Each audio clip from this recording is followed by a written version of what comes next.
Imani, a clever but reckless girl from the small village of Kisawa, had always taken pride in her sharp tongue and quick wit, delighting in the way her words could twist truth and trap others in confusion.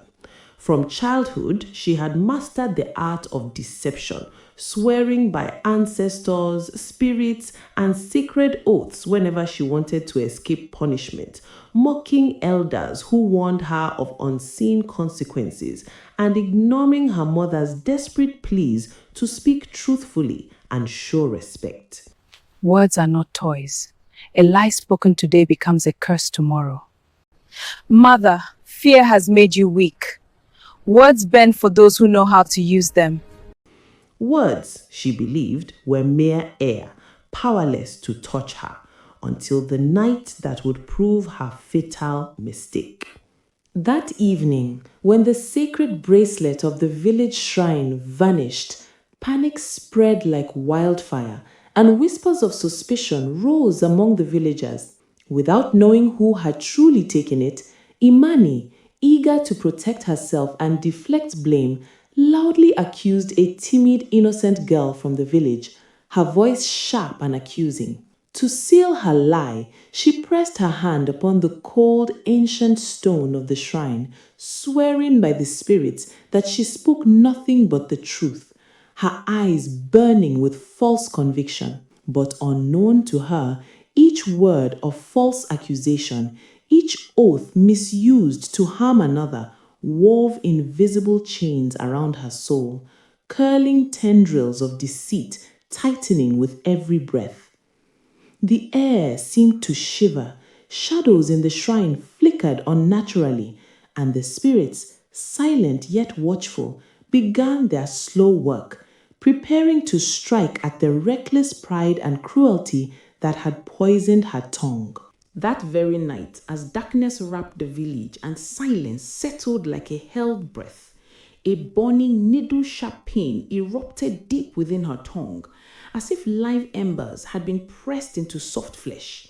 The pain swelled with every heartbeat, the tongue thickening, dark veins crawling across it as the skin slowly blackened and decayed. And each time fear drove her to speak another lie, the agony multiplied, tearing through her jaw and throat until even a whisper felt like chewing glass, filling her with choking terror. When she dared to look at her reflection in a bowl of water, she recoiled in horror.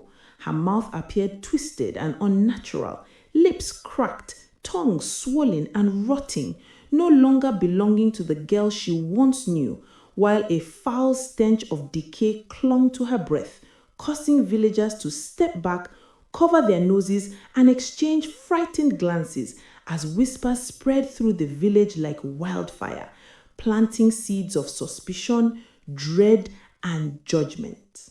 Mothers pulled their children away, elders murmured of broken oaths, and fear followed her shadow wherever she walked. Broken-hearted and trembling, her mother gathered her strength and carried her before Mama Zuberi, the village's revered truth keeper, whose eyes were sharp and unblinking, as if they could strip lies from bone. After a long, suffocating silence, the old woman spoke calmly but firmly, declaring that no spirit had attacked her. The curse was self-made, born from lies spoken carelessly and sacred oaths abused, a punishment woven by her own tongue. And the only path to freedom was brutal and humiliating. She must confess every lie she had ever told. Speak nothing but truth, no matter the cost. Endure public shame, rejection, and punishment without protest or excuse. And live in complete honesty for 7 long weeks, knowing that even a single false word would deepen the rot and consume her completely. The first confessions tore at her pride. Each admission felt like a knife through her chest as she revealed thefts, lies, and betrayals. The dark rot on her tongue continued to ache and burn with every trembling word. Yet, slowly, over days and nights of painful honesty, the swelling subsided.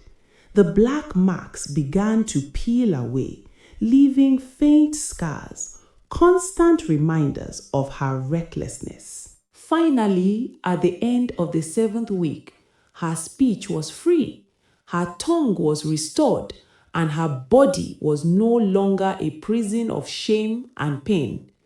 From that day on, Imani's tongue carried only truth. Her words became deliberate, careful, her heart humbled, and the villagers who had once feared her and whispered her name now watched in awe as she became a symbol of the power of honesty. They learned that words, though seemingly light, can plant destruction, and that the courage to face truth can undo even the darkest of curses. The moral of the story is clear. Careless lies may bind the soul and invite suffering, but honesty, humility, and accountability have the power to heal, restore, and protect.